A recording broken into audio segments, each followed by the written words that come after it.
Late afternoon settles over Eden. The light is warm. The leaves barely move.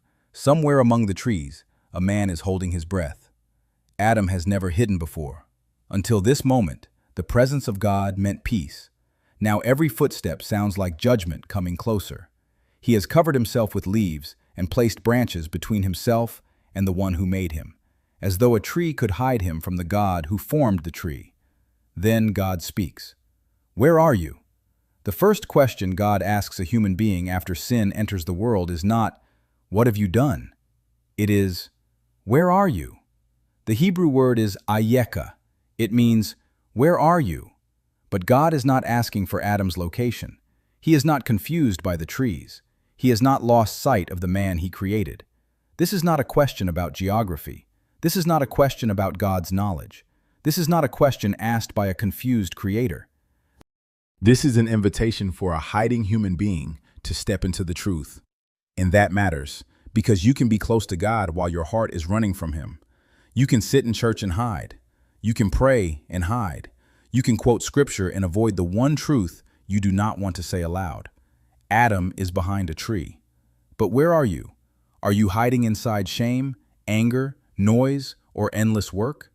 Hold that thought, because centuries later, another man will sit beside another fire. He has failed publicly. He has denied Jesus 3 times. The smell of charcoal will remind him of the worst night of his life. He expects Jesus to ask, "Why did you betray me?" But Jesus asks something else. We will come back to that fire. For now, Adam answers, "I heard you in the garden, and I was afraid because I was naked, so I hid." Fear, nakedness, hiding, but still no confession. God asks whether he ate from the forbidden tree. Adam could answer with one honest word, yes. Instead, he blames Eve and quietly blames God. "The woman you gave me." Eve points to the serpent. Everyone has an answer. No one wants ownership. Here is what most people miss. Adam is still in the garden. He has not crossed an ocean or entered a distant country, yet inwardly he has gone somewhere else. That is what hiding does. It creates distance without moving your body. You can tell God about your fear without telling him about your disobedience. You can admit that you are hurting while avoiding the choice that caused the wound. Then the pattern enters Adam's family. Cain brings an offering. His brother Abel brings one too. Abel's offering is received with favor, but Cain's is not. Cain becomes angry. Before he touches Abel, God asks, "Why are you angry?" Then comes the warning. Sin is crouching at the door.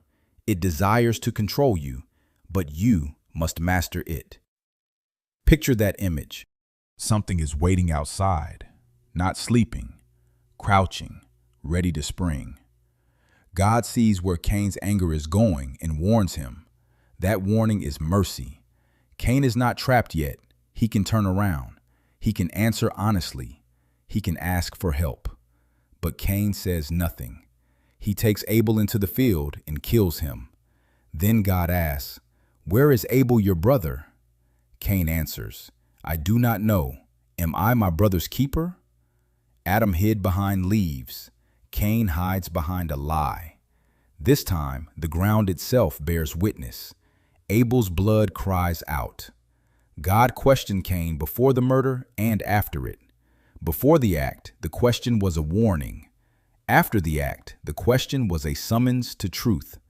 You may never stand in a field like Cain, but you know what it is to feel anger building before words are spoken.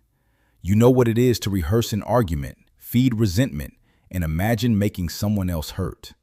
God's question may reach you before the damage is done. Why are you angry?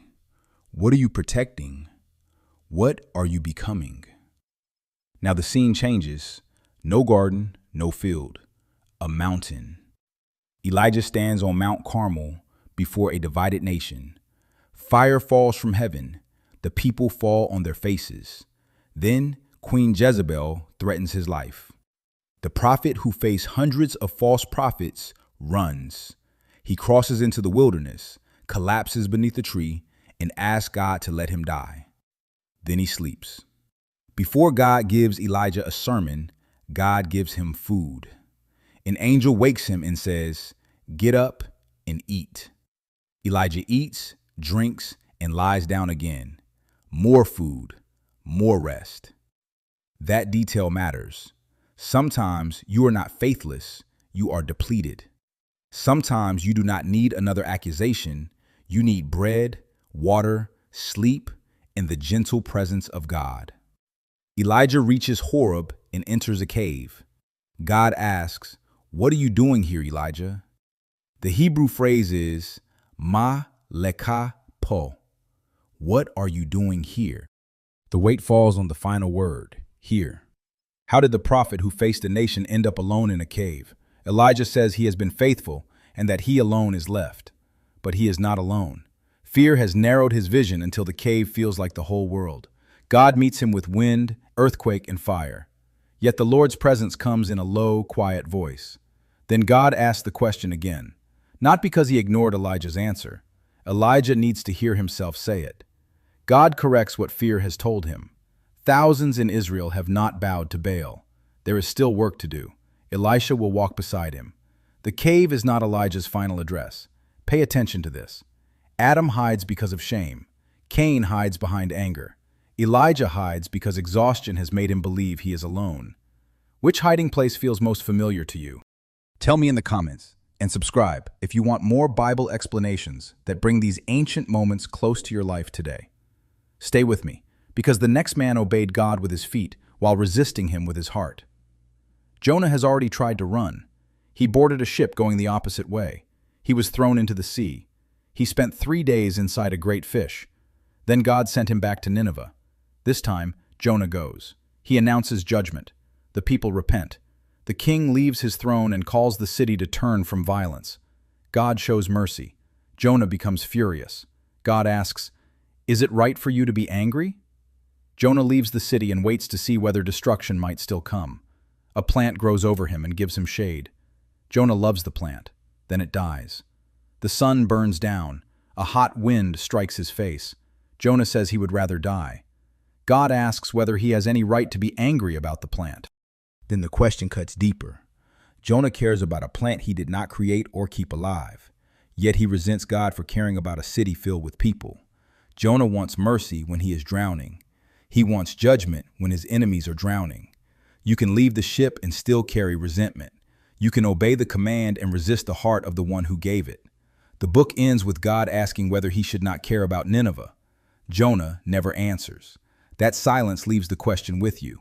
But it gets stranger. Job desperately wants God to answer him. His children are gone. His possessions are gone. His health has collapsed. His friends turn his suffering into an argument. Then God speaks from a whirlwind. But he begins with questions. Where were you when I laid the foundations of the earth? Who marked its dimensions? Who shut the sea behind doors? Have you commanded the morning? Job wanted the reason for one wounded chapter of his life. God showed him a world too vast for one human mind to hold. This is not God dismissing pain. This is not God condemning honest grief. This is not God demanding that suffering people pretend they are fine. This is God showing Job that an unanswered question is not proof of an absent God. Job cannot see the whole design, neither can you. You may know exactly what was taken from you and still have no idea what God is doing beyond your sight. Centuries later, Augustine wrote that God was near while he himself was searching far away. Jonah is close to God, but far from his mercy. Job feels far from God while God is closer than he knows. Some questions uncover rebellion, some uncover exhaustion, some uncover the limits of human sight. Then Jesus begins asking questions. Saul knows exactly where he is going, Damascus. He carries letters giving him authority to arrest followers of Jesus. Saul believes he is protecting the honor of God. Then light breaks over the road. He falls to the ground. A voice calls his name twice. Saul, Saul, why are you persecuting me? The Greek verb is dioko. It can mean to pursue, chase, or persecute. Saul believes he is pursuing righteousness. Jesus reveals that he is pursuing the Son of God with violence. Saul asks, "Who are you, Lord?" The man who began the road, certain of everything, is now on the ground asking who is speaking. "I am Jesus, whom you are persecuting." Saul rises, but he cannot see. The man who thought he saw the truth must be led by the hand. God's question does not only expose Saul's past, it interrupts his direction. It turns a persecutor into a witness, and Saul into Paul, the man who will preach the name he tried to erase. Now watch what happens beside the fire.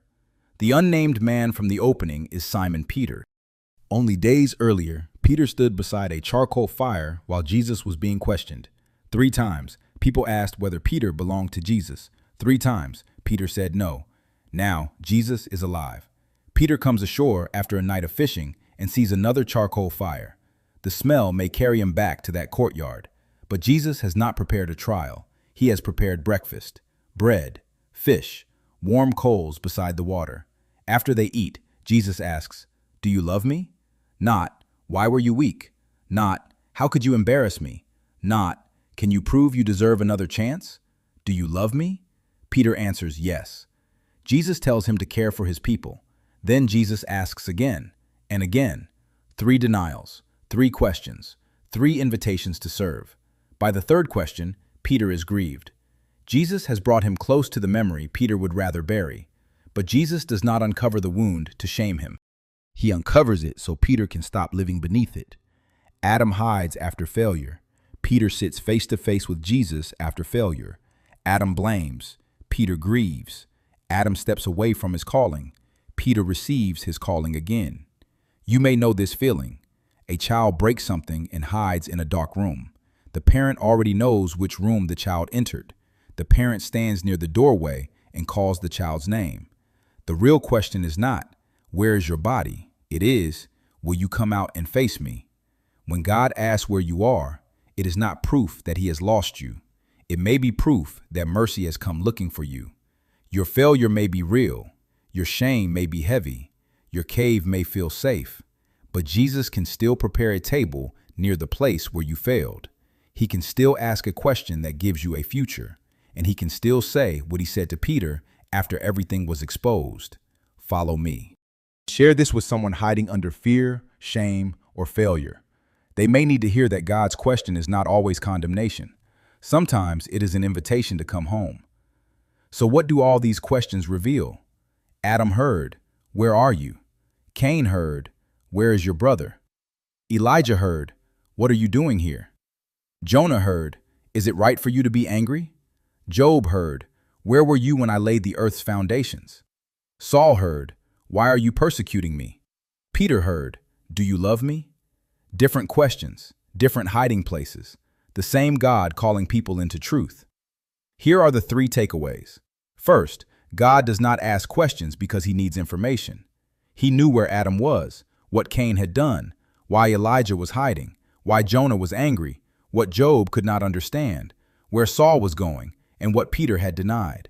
The question was for them. Sometimes the question is for you. Second, your hiding place may not look like a garden or a cave. It may look like overworking so you never have to be still.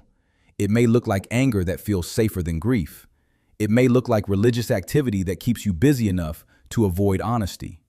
It may look like blame because confession feels too costly. You do not have to pretend that hiding is freedom. Third, God's question is not always the sound of judgment approaching. Sometimes it is the sound of mercy, refusing to leave you hidden. The same voice that called Adam from the trees called Elijah from the cave. The same Jesus who stopped Saul on the road prepared breakfast for Peter beside the sea. God may expose where you are, but he does not expose you merely to humiliate you. He calls you into the light so you can walk with him again. Which question in this video felt as though God was asking it directly to you? Write it in the comments. You may not know how to return all at once. You may not know how to repair everything you have broken. You may not know what the next step will cost, but you can begin with honesty. Lord, this is where I am.